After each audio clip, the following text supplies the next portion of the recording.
Аз съм доктор Ангелов и сега ще разгледаме едни от тези така нашумели медикаменти за коронавирус. Сигурно вече сте чували многократно за антималариен препарат, който се представя като обещаващо лечение за COVID-19. Изказванията се базират на изследвания в епроветки, така наречените инвитро изследвания, които не могат да се сравняват с сложността на човешкото тяло, а клиничните проучвания върху хора са с противоречиви резултати и неперфектна методика. Кои са тези медикаменти, които се предполага, че лекуват коронавирус инфекцията? Не са нещо ново със сигурност, произведени почти преди век.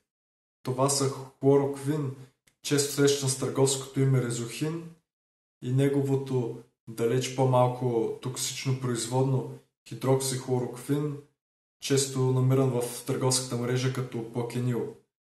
Може да се направи цял дебат по темата дали Queen от английски се превежда Queen или Хин.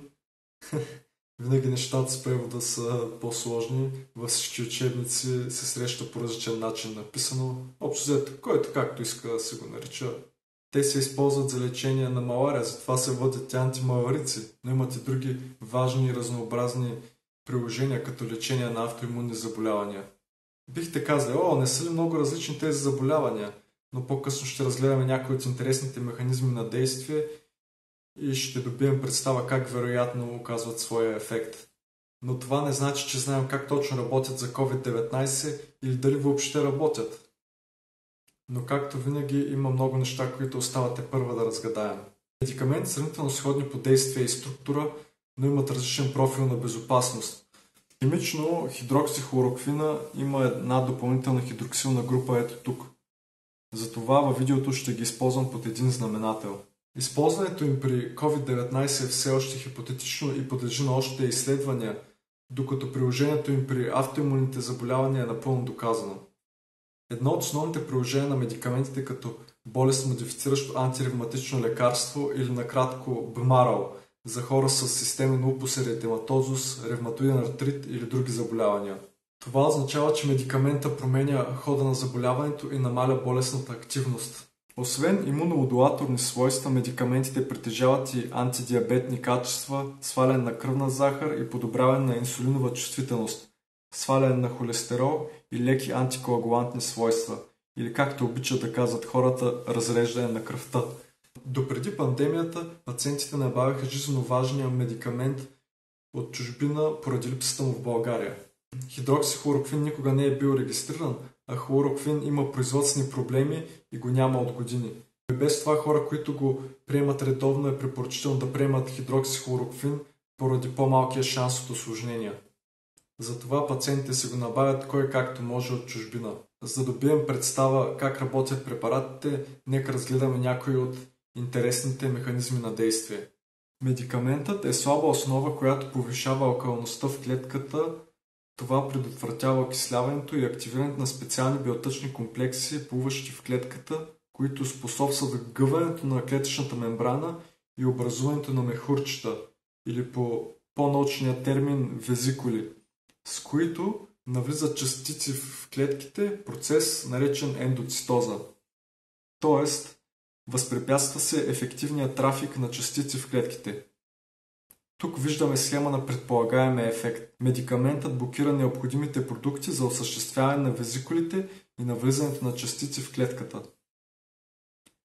В конкретния случай с COVID-19 може да предположим, че медикаментът възпрепятства навлизането на вируса в клетката.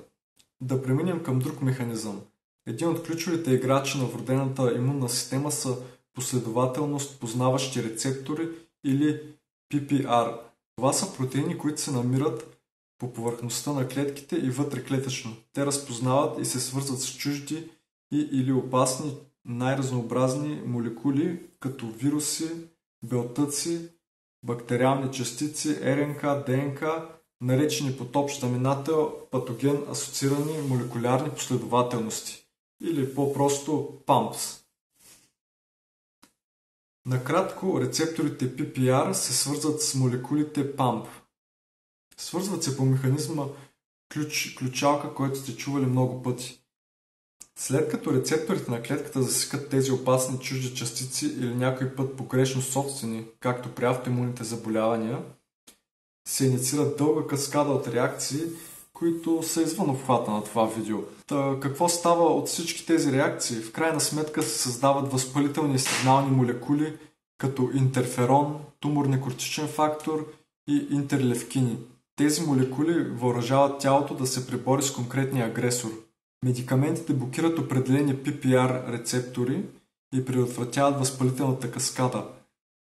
С какво помага цялата тази работа? Едно от най-смъртоносните осложнения на коронавирус инфекцията е хиперреакция на имунната система, така наречената цитокинова буря, където има системен възпалителен отговор, който е толкова голям, че причинява полиорганна недостатъчност с най-често засягане на бял дроб. Самата имунна система в стремежа си да помогне хиперреагира и води до фатални последици. Това се посочва и като един от основните патогенетични моменти в образуването на тежкия остър респираторен синдром или на английски SARS. Теоретично имуномодулацията от хидроксихлороквин и хлороквин може да намали шанса от тази хиперреакция на имунната система. Важно е, когато човек чуе нещо хубаво за някакъв медикамент, да не купува, презапасява или използва безразборно, без изрично изписване от лекар.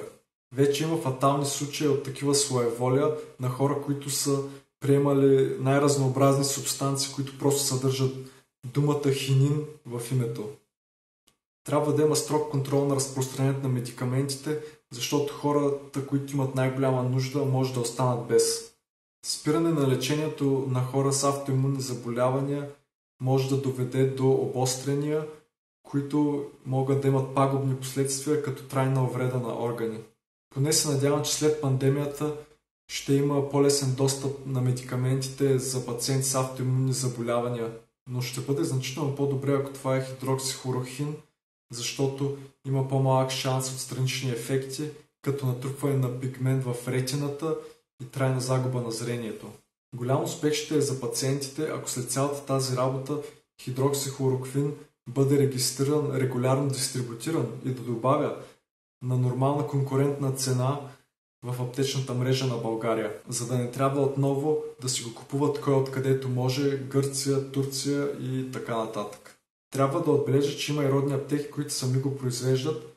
Цената е значително по-висока, но все пак възможността има. Ще чакаме да видим и какво ще направи Чайка Фарма. За заключение бих казал, че интересни механизми на действие постоянно се намират за най-разнообразни медикаменти. Данни от инвитро проучвания дават обнадеждаващи резултати. Относно клинични проучвания върху хора, както има обнадеждаващи резултати, така има и информация за липса на какъвто и да е ефект. Трябва да основаваме информацията си на добри източници и да не прибързваме към заключения и магически лечения. Тези препарати може да не са сребърния куршум, който чакаме за коронавирус инфекцията. Трябва да сме скептични при възхваляването на твърде експериментални данни. Тепърва предстоят да се докажат много неща. Хидроксихлорохин или квин е есенциален медикамент на 128 място от топ 300 най-изписвани препарати в Америка, което изобщо не е малко. От него имат нужда от лесен и постоянен достъп много пациенти, освен за малария при конкретни обстоятелства, но още повече и за автоимунни заболявания всеки ден. А сега го виждаме като експериментален лек за върлуващия коронавирус. Благодаря ви за гледането. Харесайте видеото, абонирайте се за канала. Ако имате мнения или въпроси, напишете ги в коментарите долу и до следващия път.